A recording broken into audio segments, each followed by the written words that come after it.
Hi guys, welcome back to my channel. If you see my face for the very first time, my name is Abby and this is Mary Shuttle, where I talk about study abroad, immigration, and everything travel. Okay, if you're interested in this type of content, feel free to hit the subscribe button below, turn on your notification bell so you get notified whenever I put up a new video. With all that being said, let's get started.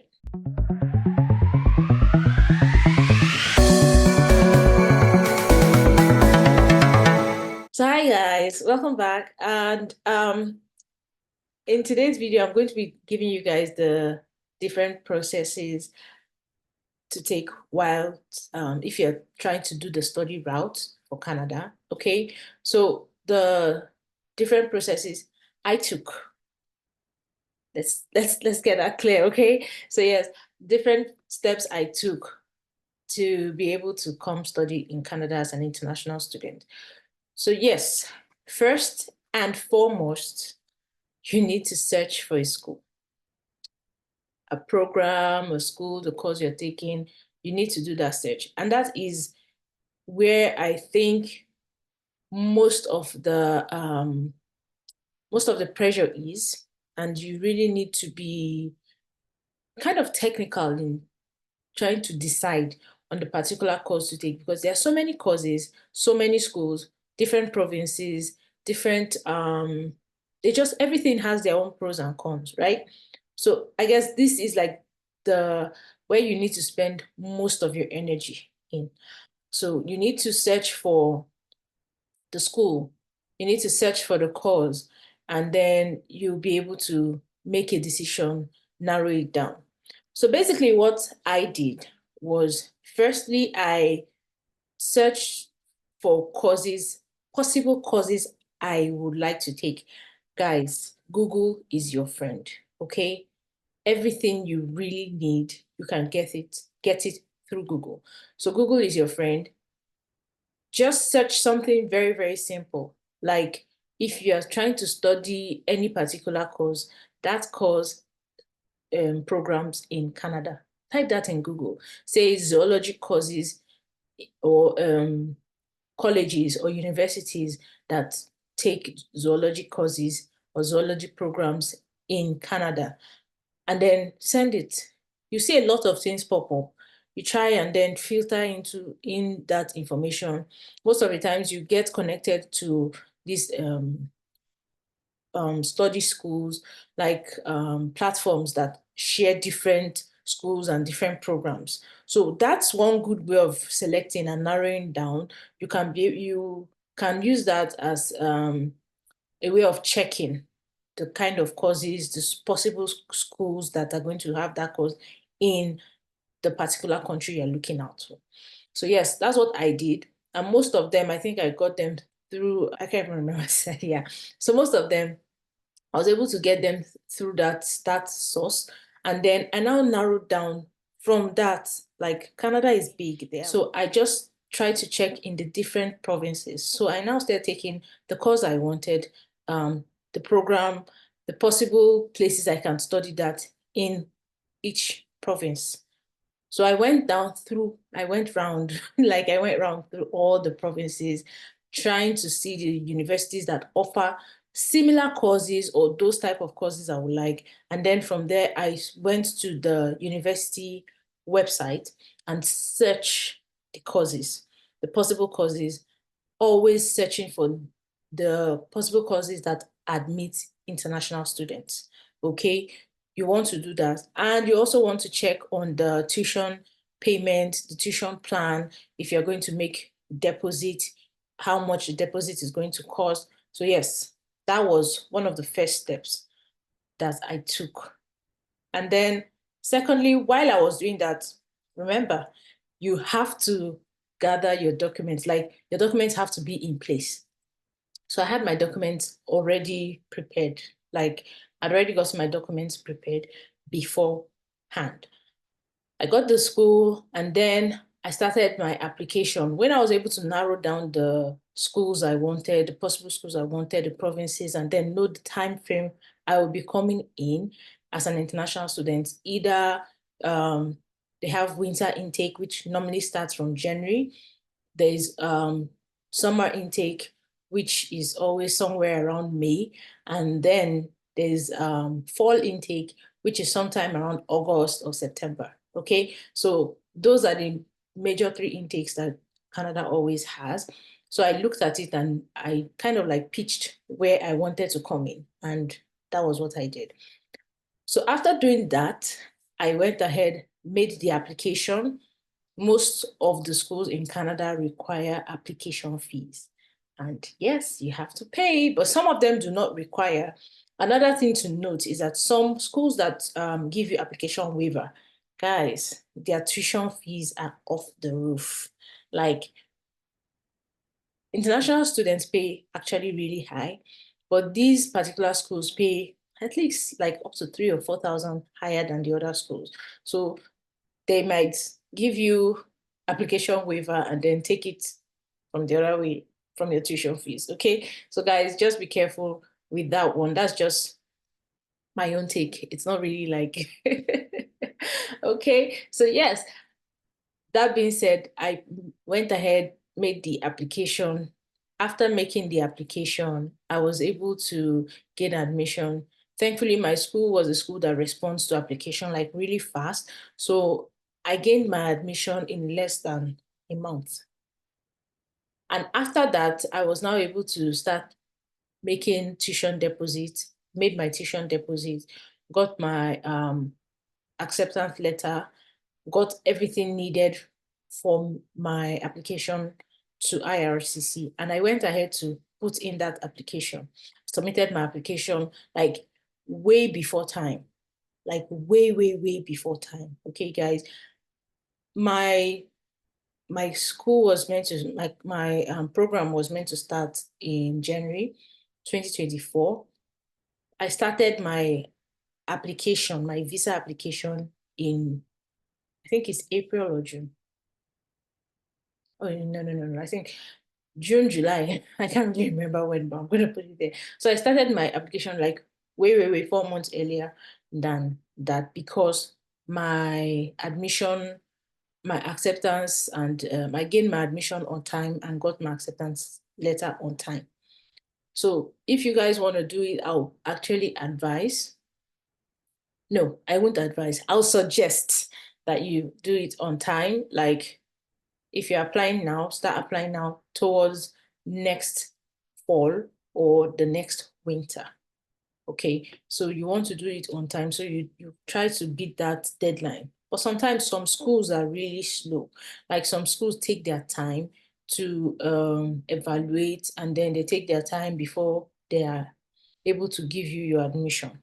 They know that they want to give it to you, but they just take their time. Like they want to do it batch by batch by batch. I feel like I'm ranting so much, but yeah, let's get on. So yes, uh after I did that, I made my visa application, submitted that, and I had to go in for biometrics, medicals. I did upfront medicals. Okay. So I booked ahead of time. The thing is, when you submit your application, immediately you submit your application, within 24 hours, they give you the right to go for your biometrics. And so because of I'd already gotten that letter for me to go get my biometrics done, I used that in applying for my upfront medicals and then also get my biometrics done the same time. So I was able to get upfront medicals and biometrics done and I submitted them together. Okay. I did that and I think I waited for IRCC took like I think it's about 4 weeks. So yes, after making that submission, I waited for the decision and then decision was made. Yay, we did it, right? Decision was made and I sent in my original passport for stamps. Everything came back really quite like way before I was even meant to leave, like 2 months, I guess. My visa was in my hands. So yep, I did that. And yeah, so I started searching for accommodation and flight tickets.